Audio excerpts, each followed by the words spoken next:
할렐루야. 네, 이 새벽에 나오신 여러분들 환영하고 축복합니다. 지난 주일부터 이렇게 누가 이렇게 기발한 아이디어를 내서 여기다 이렇게 방탄 유리를 설치했어요. 여러분들이 총을 쏴도 저에게 총알이 다다르지 않을 것입니다. 물론 제 팀이 여러분에게 튈까봐 이렇게 했는데, 제가 어릴 때 이렇게 예배 드릴 때 보면 진짜 흉봐서는 안 되지만 어떤 목사님들은 열정적으로 설교하시면 막 거품이 옆에 막 이렇게 그런 분들이 있어요. 근데 저는 그렇진 않아요. 근데 이제 앞에 누가 안 계시지만 이 보니까 이 침이 멀리까지 간다 그러더라고요. 그러니까 아마 이렇게 했는데, 이게 위로 가는 건 어떻게 할지 모르겠어요. 그래도 여러분들 위해서 이렇게 막는 건 좋은 것 같은데, 전 이걸 보면서 그런 생각이 들었어요. 대통령이 그 시정연설 할 때, 밖에서 할 때는 여기다 방탄 유리를 이렇게 막더라고. 총알을 쏴도 대통령이 보호될 수 있는, 그래서 그걸 보면서 이게 하나님이 주시는 이게 말씀이 있구나. 그러니까 총알이 날아와도 하나님이 다 막아주신다는 거예요. 또 반대로 말하면 여러분들이 뭘 나를 욕하고 뭘 요구해도 흔들리지 말라는 거예요. 왜? 하나님이 다 막아주시니까. 나는 그냥 하나님의 음성만 듣고 하나님만 바라보고 나가는 목회가 돼야 할 줄로 믿습니다. 그러니까 저쪽에서 뭔 말을 하도 신경 쓰지 말라는 거예요. 신경 쓰지 말라는 거예요. 하나님만 바라보고 하나님의 음성만 들으면 되는 거죠. 왜? 하나님이 이렇게 방탄유리로 다 막아주시니까 걱정하지 말라는 거예요. 또 김집사가 오늘 또 뭐라고 그러던데, 박 권사가 오늘 또 뭐라고 또 뭐 불평이 많던데, 그런 거 신경 쓰지 말라는 거예요. 왜? 방탄유리가 있으니까 하나님만 바라보고 나가라. 저 그런 의미로 봐드리니까 참 은혜가 됩니다. 하여튼 누가 이렇게 기발한 아이디어를 냈는데 참 감사해요. 여러분도 또 좋고 나도 좋고.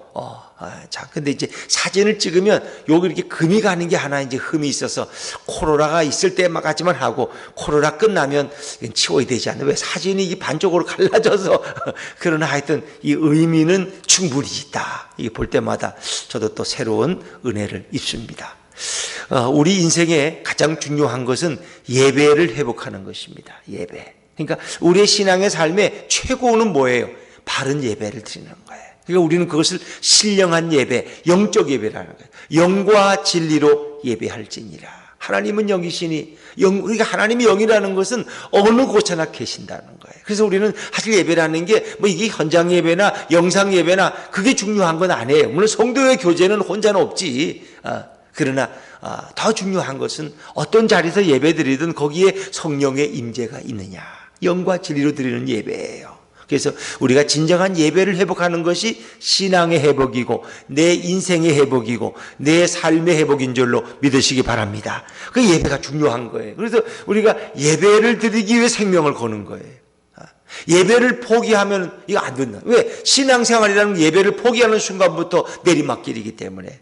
그래서 많은 순교자들은 예배를 드리기 위해서 그들이 정말 열정을 다하다가 순교를 당하기도 하고 생명을 잃기도 하고 재산을 빼앗기기도 하고 고난을 당하기도 하는 거예요. 왜? 결국 그것은 예배야. 왜? 예배라는 건 뭐냐? 하나님을 하나님답게 그를 높여드리는 거예요.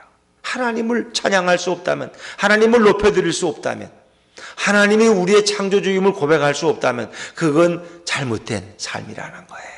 그래서 오늘날도 우리가 코로나로 인해서 예배가 제한되고 또 예배가 이렇게 격리되고 또 집에서 영상 예배, 온라인 예배 드리다, 이건 다 그럴 수 있죠. 근데 더 중요한 것은 우리가 어디에서, 가정에서 드리든 교회에서 드리든 직장에서 드리든 그 예배가 정말 살아있는 예배냐.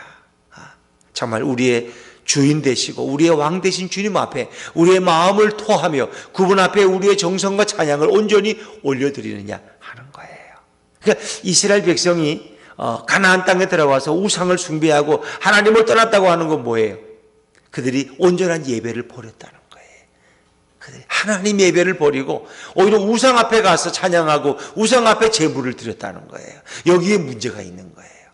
하나님은 예배 받기를 기뻐하시는 거예요. 하나님께서는 우리를 통해서 영광 받기를 원하시는데 이 모든 영광과 찬양을 우상 앞에, 바알과 아세라신 앞에 올려드린다는데 심각한 문제가 있는 거예요. 그래서 이스라엘 땅에 오늘 여기도 보니까 이 기드온이 있을 때 7년 동안 고난이 온 거예요. 7년 동안. 그래서 미디안 또 동방 아말렉을 통해서 이렇게 늘 어려움을 당하는 고통 속에서 하나님 앞에 호소했더니 하나님이 기드온을 사사로 세우시고 그를 부르신 거예요. 너는 큰 용사다. 내가 너와 함께한다. 너가 이제 저들을 치기를 한 사람을 치다 할 것이다. 이 놀라운 말씀을 주셨어요. 그래서 기드온은 아직도 마음에 확신이 없어서 표징을 구했어요. 그리고 집에 가서 소를 잡고 또 밀가루 떡을 만들어서 하나님 앞에 이렇게 바위 위에 제물을 드렸더니 뭐예요? 바위에서 불이 나와서 그 제물을 다 태워버렸다. 그때서야 그 여호와의 사자가 하나님임을 깨닫고 놀라는 거예요. 그러나 너는 죽지 않을 것이다. 자, 이제 이 기드온에게 하나님의 첫 번째 미션이 있습니다. 그 첫 번째 미션 과제가 뭐냐? 제단을 쌓으라는 겁니다. 근데 그 제단을 쌓는 조건이 좀 까다로워요. 너희 아버지가 제사장으로 있는 그 제단에 바알 신상, 그 석상이니까 그 바알 신상을 깨트리고 헐어버리고 그리고 나무 신상인 목상인 아세라 신을 찍어버리라는 거예요.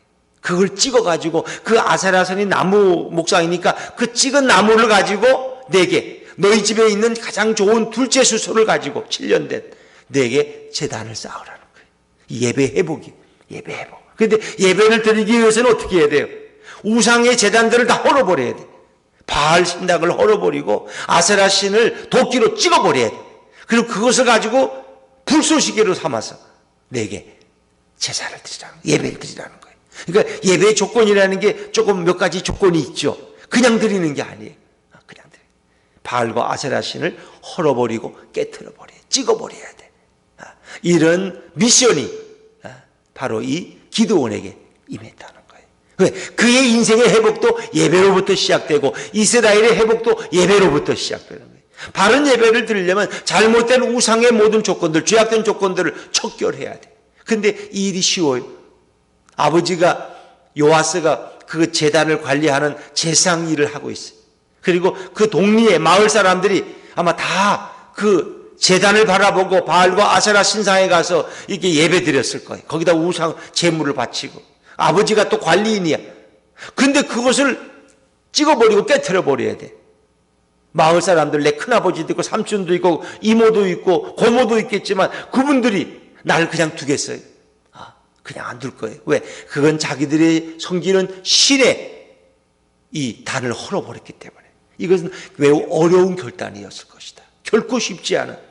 그러나 결국 기드온은 이 일을 실행하게 된다는 거예요. 그러니까 우리가 온전한 예배를 위해서 실행해야 되는 것들은 결코 쉽지 않은 것들이라는 거예요. 쉽지 않은. 우리가 시간을 내서 예물을 준비해서 깨끗한 마음으로 주님 앞에 예배 드리는 거 그 정도 쉽죠. 그러나 어찌 보면 내 마음의 준비가 이 산상수훈에서는 뭐예요? 너희가 보니까 하나님 앞에 예물을 드릴 때 뭐예요? 원망받을 만한 일이 생각나거든. 예물을 제단에 두고 가서 그 사람과 화해하고 돌아와서 예물을 드리라. 그러니까 마음에 걸리는 사람, 원수된 관계, 아직 풀어보지 못한 관계가 있으면 어떻게 해요? 그걸 해결하고 사과하고 용서하고 용서받고 와서 예물을 드리라. 그런 조건이 있어요. 근데 오늘 여기서는 뭐예요? 우상을 척결하라는 거예요. 우상을. 그것도 너희 집안의 모든 어른들이 섬기는 이 바알과 아세라 신상을 다 깨트려버리고 그리고 그 나무를 가지고 내게 제단을, 너희 집에서 또 가장 좋은 수소를 가지고 와서 아버지 허락도 없이 하나님 앞에 제사를 드리라는 거예요. 그것도 보통 수소가 아니야. 7년 된 수소. 하나님 앞에 드리기에 가장 적합하고 가장 멋진 수소가 7년짜리. 우리가 음식을 먹어도 너무 오래된 소는 질겨서 안 먹잖아요. 또 너무 어린 건 또 그래, 비린내나. 이게 7년 된 것은 딱 적합한 수소예요. 하나님 앞에 드리기 가장 적합한. 그걸 끌고 와서 하라는 거예요. 이건 쉬운 일이 아니에요. 근데 기드온은, 하나님의 부름을 받은 기드온은 결국 여기에 순종하는 거예요. 하나님은 오늘도 많은 사람들을 부르지만은 그들이 다 쓰임받는 건 아니에요. 왜? 이렇게 순종하지를 못하기 때문에. 하나님의 이 첫 번째 미션을 통과하지를 못하기 때문에 진정한 예배를 드릴 수 없다는 거예요. 만약에 7년 된 수소가 아니라 다른 수소를 갖다가 드렸다. 이것도 안 되는 거예요. 아세라신을 찍어버린 그 나무가 아니라 다른 소나무를 잘라다가 해도 안 된다는 거예요. 하나님이 명령하신 그대로 제사를 드려야 돼. 이것이 인생의 회복의 시작이다 말이에요.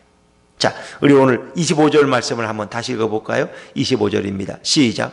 그날 밤에 여호와께서 기드온에게 이르시되 내 아버지에게 있는 수소 곧 7년 된 둘째 수소를 끌어오고 내 아버지에게 있는 바알의 제단을 헐며 그 곁에 아세라상을 찍고, 이 아버지에게 있다는 건 아버지가 관리하는, 아버지가 제사장으로 있는 그 바알 제단, 아세라 제단에 제단을 헐어버려. 그 바알의 제단은 뭐예요? 그 석상이에요. 그러니까 헐어버려야 돼. 또 아세라상 나무로 만들었으니까 그건 찍어버려야 돼. 그러니까 가나안 땅에서 최고의 신은 엘신인데 그 엘신의 아내가, 부인이 아세라 신이에요. 그리고 엘신의 가장 잘난 아들이 바알 신이에요. 그러니까 남신과 여신을 찍어버리라는 거예요. 이게 쉬운 일이 아니에요. 그것도 아버지에게 있는 수소인데 7년 된 가장 좋은, 그것도 둘째 수소를. 왜 7년인지 아세요? 혹시 아시는 분? 에? 완전수가 7년. 그것도 정말 좋은 대답. 맞아요. 그건 우리 송 집사님만 대답할 수 있는 정말 좋은 거예요. 그리고 여기 또 한 가지 의미가 있어요. 지금 미디안에 의해서 몇 년째? 7년째 압제를 당하고 7년째. 그렇지요. 7년 되기 때문에 7년 된 수소를 가져오라. 그리고 여기 둘째 수소를 끌어. 아니 왜 둘째를 드려? 첫째를 드려야 돼. 집에서도 하나님을 들으면 장남을 드리지 누가 차남을 드려. 물론 저는 어쩔 수 없이 차남이 이렇게 막내가, 저는 차남도 아니지, 막내가 그냥 할 수 없이, 왜 위에가 다 딴 길로 갔기 때문에, 다 장로님, 권사님, 집사님의 길로 갔기 때문에 제가 붙들려 가지고 제가 이제 신학교 목사가 됐는데, 여긴 왜 둘째 수소야? 집에서 가장 좋은 첫째, 둘째, 셋째가 있는데 왜 둘째입니까? 첫째는 이미 누구에게 드렸어요? 바알에게 드리고 없어요. 집에서 제일 좋은 둘째 수소를 결국 갖다가 하나님 앞에 이 제단을 쌓을 수밖에 없어요. 자, 26절 말씀, 26절입니다. 시작. 또 이 산성 꼭대기에 내 하나님 여호와를 위하여 규례대로 한 제단을 쌓고 그 둘째 수소를 잡아 내가 찍은 아세라 나무로 번제를 드릴지니라 하시니라. 아멘. 내가 찍어버린 아세라 나무로 번제를 드리. 다른 나무는 안 돼. 이게 하나님의 미션이야. 그러니까 우상을 다 척결하고 하나님 앞에 예배를 드릴 때 진정한 예배가 된다. 그게 하나님이 살아계신 예배, 받으실 만한 예배, 신령한 예배, 영적인 예배. 그렇죠. 그래서 이스라엘 백성들이 잘못한 것은 그들이 무수히 많은 제물을 드렸지만 그 냄새 나기만. 하나님이 지겨워. 왜? 그들의 손엔 피가 있어. 회개하지 않고 우상을 척결하지 않고 마음은 딴 데가 있고 제물만 가지고 와서 하나님 앞에 드리니까 하나님이 그 제물을 역정내시는, 받지 않겠다는 거예요. 왜? 너희 마음이 딴 데가 있는데, 너희 우상과 나를 동시에서 양다리를 걸치고 안 된다는 거예요. 그러니까 하나님 앞에만 충성하고 하나님 앞에만 제단을 쌓아라. 우상을 다 던져버리고, 이게 하나님의 예배자의 조건이에요. 근데 기드온은 그 일을 결국 해요. 이거 혼자 못해요. 그러니까 종 10사람을 데리고 가서 그 일을 하는 거죠. 참, 근데 이걸 대낮에 하기가 너무 두려워서 한밤중에 그 일을 해요. 자, 27절 말씀, 27절입니다. 시작. 이에 기드온이 종 10사람을 데리고 여호와께서 그에게 말씀하신 대로 행하되 그의 아버지의 가문과 두려워함으로 이 일을 감히 낮에 행하지 못하고 밤에 행하니라. 아멘. 이건 굉장히 두려운 일이에요. 두려운 일이에요. 신방 가면은, 처음 등록하고 신방 가면 대개 그분들이 그래. 저 벽에 붙어 있는 부적 좀 떼달라고. 우리가 떼면 큰일 날 것 같아서. 그래서 이제 우리 부목사님이나 제가 가면 그 떼가지고 이제 집에 가져와 쓰레기통에 버리는데, 그걸 그분들은 못 떼. 저거. 우리 시어머니가 살아계실 때 그거 붙여놓은 건데, 그걸 떼면 큰일 난다고 못 떼. 그런 거예요. 이걸 함부로 할 수 있는 일이 아니에요. 그렇기 때문에 감히 두려워진 거예요. 그 성읍의 어른들이, 그 성읍의 사람들이 두려워함으로 이 일을 감히 낮에 행하지 못하고 밤에 행하니라. 밤에 하나님 앞에 온전한 예배를 드리기 위해서 한밤중에 종을 데리고 가서 아무도 없는 그 바알과 아세라 제단과 신상을, 석상을 다 깨트려 버리는 거예요. 이 놀라운. 그리고는 하나님 앞에 제사를 드렸다는 거예요. 그러니까 그 다음날 이제 난리가 난 거지. 이게 뭐 작은 동네에 제단이 다 파괴됐으니 거기도 바알 제단에도 새벽기도 하는 사람이 있을 거 아니에요. 새벽에 가보니까 이게 난리가 법석이 떨어진 거예요. 이게 그러니까 이게 뭐 이거 누가 그랬느냐, 이건 분명히 누구냐, 기드온이다. 이제 자기들끼리 이제 그러는 거죠. 자, 28절, 29절 시작. 그 성읍 사람들이 아침에 일찍이 일어나 본즉 바알의 제단이 파괴되었으며 그 곁에 아세라가 찍혔고 새로 쌓은 제단 위에 그 둘째 수소를 드렸는지라. 서로 물어 이르되 이것이 누구의 소행인가 하고 그들이 캐어 물은 후에 이르되 요아스의 아들 기드온이 이를 행하였도다 하고. 그렇죠. 바알의 제단이 파괴되어 아세라가 찍혔고, 그리고 새로 쌓은 제단 위에 그 옆에 새로 제단을 쌓았어. 근데 거기에 둘째 수소를 드렸어요. 그리고 서로 물어. 이거 어느 집 소가 없어졌느냐고. 10명이 움직였으니 그 작은 동네에서 누군가 눈치를 채지 않겠어요? 그 기드온이 10명 종을 데리고 밤에 어디 가더라고. 그놈 짓일 거라고 말이야.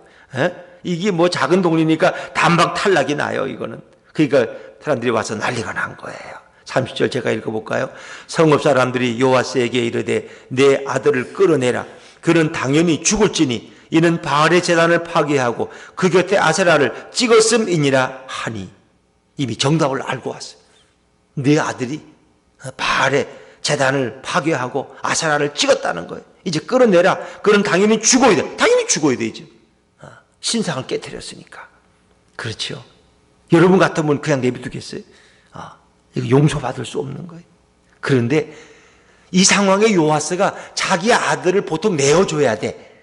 영화나 이런 거 보면 다 내어줘, 자기 아들이 잘못됐으면. 근데 요아스가 지혜로웠어요. 하나님의 영이 이 요아스에게도 임했단 말이에요. 내 아들을 내어주지 말아라. 그리고 이 요아스에게, 우상을 숭배하는 요아스에게 성령이 지혜를 주셨어요. 너가 이렇게 대답하라는 거예요. 이렇게. 이래서 그 사람들을 진정시키고 그들의 마음을 돌려야 된다는 거예요. 자, 31절 같이 읽죠. 시작. 요아스가 자기를 둘러선 모든 자에게 이르되 너희가 바알을 위하여 다투느냐? 너희가 바알을 구원하겠느냐? 그를 위하여 다투는 자는 아침까지 죽임을 당하리라. 바알이 과연 신일진데 그의 제단을 파괴하였은즉 그가 자신을 위해 다툴 것이니라 하니라. 아멘. 자, 이 무슨 얘기예요? 너희가 바알을 위하여 다투느냐? 너희가 바알을 구원하겠느냐? 그래요. 바알이 신이라면 우리가 바알을 구원하느냐? 바알이 우리를 구원해야지. 그거 아닙니까? 그런데 바알이 신이라면 당연히 자기를 깨뜨린 사람을 찾아서 죽일 것이지 우리가 어떻게 바알 대신 나서서. 바알이 신인데. 이 얘기예요, 이 얘기. 그러니까 예수님에 대해서 문제가 이 법정에서 또 이 산헤드린에서 막 문제가 됐어요. 거기 장로들과 제상들과 모인 데서 71명의 그 산헤드린 공원이 모인 데서 막 난리가 났어요. 이게 어떡할 거냐? 그랬더니 뭐라 그래? 거기서 한 사람이 그러잖아요. 이것이 저들에게서 났으면 저들로 끝날 것이지만 하나님으로부터 났으면 우리가 막아서는 안 될 것이다. 막아서는 안 될 것이다. 그냥 두어라. 예전에도 자기가 신이라고 나섰던 사람이 있었는데 그 사람 스스로 무너져 버렸다. 그냥 두어라는 거예요. 만약에 그가 신으로부터 온 사람, 하나님으로부터 온 사람이면 우리가 하나님을 대적하는 것이다. 그게 사람들이 말을 못하는 거예요. 우리가 함부로 판단하지 말자는 거예요. 근데 오늘 요아스가 그러네. 우리가 어떻게 감히 바알신을 위해서 우리가 싸울 수 있고 바알신을 왜 다툴 수 있느냐? 그건 바알이 스스로 할 것이다. 이렇게. 그래서 이 다툰다는 말은 뭐예요? 잘잘못을 따지고 징계한다는 의미예요. 바알을 그가 자신을 위해서 스스로 그 모든 공의를 행할 것이다. 그러니까 그 말이 되거든요. 바알이 신인데 신이 스스로 범인을 찾아서 해결하지 우리가 어떻게 바알 신을 대신하게 돼? 그거 안 된다는 거예요. 그러니까 사람들이 진정된 거예요. 그래서 기드온을 그때부터 사람들이 여룻바알이라, 바알과 다투었다. 바알과 다투었다. 이렇게 그의 이름을 그 후부터 부르게 되었다는 거죠. 자, 32절 말씀 같이 읽죠. 시작. 그날에 기드온을 여룻바알이라 불렀으니 이는 그가 바알의 제단을 파괴하였으므로 바알이 그와 더불어 다툴 것이라 함이었더라. 아멘. 바알이 심이라면 그렇죠. 우리가 뭐 안 해도 우리가 그렇게 대신 안 해도 누가 하셔요? 하나님이 직접 하셔요. 하나님이. 우리는 우리가 다 해야 된다고 생각해. 하나님이 직접 하시는 거예요. 하나님이 직접 자신을 드러내시고 하나님이 직접 우상을 깨뜨리시는, 코로나를 통해서도 이 신천지의 거짓된 허상을 하나님이 직접, 저 우리가 상상이나 했어요. 신천지가 그렇게 드러나고 그렇게 발가벗겨질 줄 우리가 상상이나 했어요. 그런데 하나님이 그 일을 하시잖아요. 그렇죠? 자, 이렇게 해서 하나님이 기드온을 보호하시는 거예요. 보호하시는 거예요. 그리고 이 바알과 아세라 신상을 깨뜨린 이 기드온의 소문이 그 이스라엘 동리마다 퍼져나갔고, 기드온이 나팔을 불 때 사람들이 그 앞에 몰려들기 시작해서 큰 무리를 이루게 되었다는 것입니다. 우리 인생의 회복은 예배의 회복으로부터 시작되는 거예요. 야곱이 이제 그 외삼촌 라반에게서 돌아왔어요. 그리고 형 에서를 만났지만 하나님이 피하게 하셨어요. 야복강에서 그가 결사적으로 생명을 걸고 천사와 씨름했고, 결국 하나님과 씨름하고 예수님과 씨름한 거예요. 그리고 그가 하나님의 보호를 받습니다. 에서가 이제 그를 살려둬요. 그리고 보호해 주겠다 그러는데 야곱이 그건 거절했어. 그리고 그가 어디에 세겜상에 와서 머물렀어, 오랫동안. 그랬더니 그 디나가 어려움을 당하잖아요. 그가 왜 하나님과의 서원을 지키지 않았거든.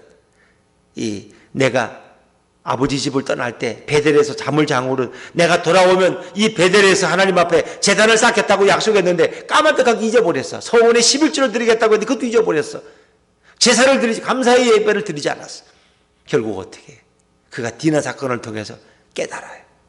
그리고 야곱이 모든 우상의 징조들을 다 던져버리고 결국 뭐예요? 이 베델에 올라가는 거예요. 그리고 거기서 하나님 앞에 진정한 예배를 드릴 때 그의 인생이 회복되는데, 이 주위 사람들이 이 야곱의 일가를 죽이려고 하지만 하나님이 두려움을 줘서 그들이 감히 야곱을 해치지 못해요. 이 세겜성에서 세겜성의 모든 사람들을 다 죽인 그 아들의 잘못이 있지만은 하나님이 그들을 다 보호해 주셔요. 그리고 그가 베델에 올라가서 예배를 드림으로 야곱의 인생이 회복되어지는 거예요. 그래서 이 예배라는 것은 이렇게 중요한 것이구나. 그러나 이 예배에는 이렇게 우리의 전 마음을 드려야 되는 이런 조건들이 있는 거예요. 오늘 코로나 때문에 뭐 교회에서 드린다, 뭐 집에서 드린다, 뭐 영상 예배다, 오프라인이다, 온라인이다, 말이 많아요. 그건 뭐 그럴 수 있어요. 그러나 중요한 것은 가정에서 드리든 교회 나와서 드리든 우리가 정말 마음 중심을 다해서 주님 앞에 드리느냐 하는 거예요. 그리고 그곳에 예수님이 성령으로 임재해 계시느냐 하는 것입니다. 그 예배를 드릴 수 있다면 골방에서 드린 예배일지라도, 큰 예배당에서 드린 예배일지라도, 어디서 산천에 드린 예배일지 하나님은 받으시는 거예요. 우리가 한 번의 예배를 드려도 그런 정말 예배자가 될 수 있으면 얼마나 좋겠어요. 그런 진정한 예배를 통해서 정말 주님의 음성을 듣고 주님을 만나는 그런 살아있는 경험이 있는 예배를 통해서 우리 인생의 날마다 회복되어지기를 주의 이름으로 축원합니다. 기도하겠습니다.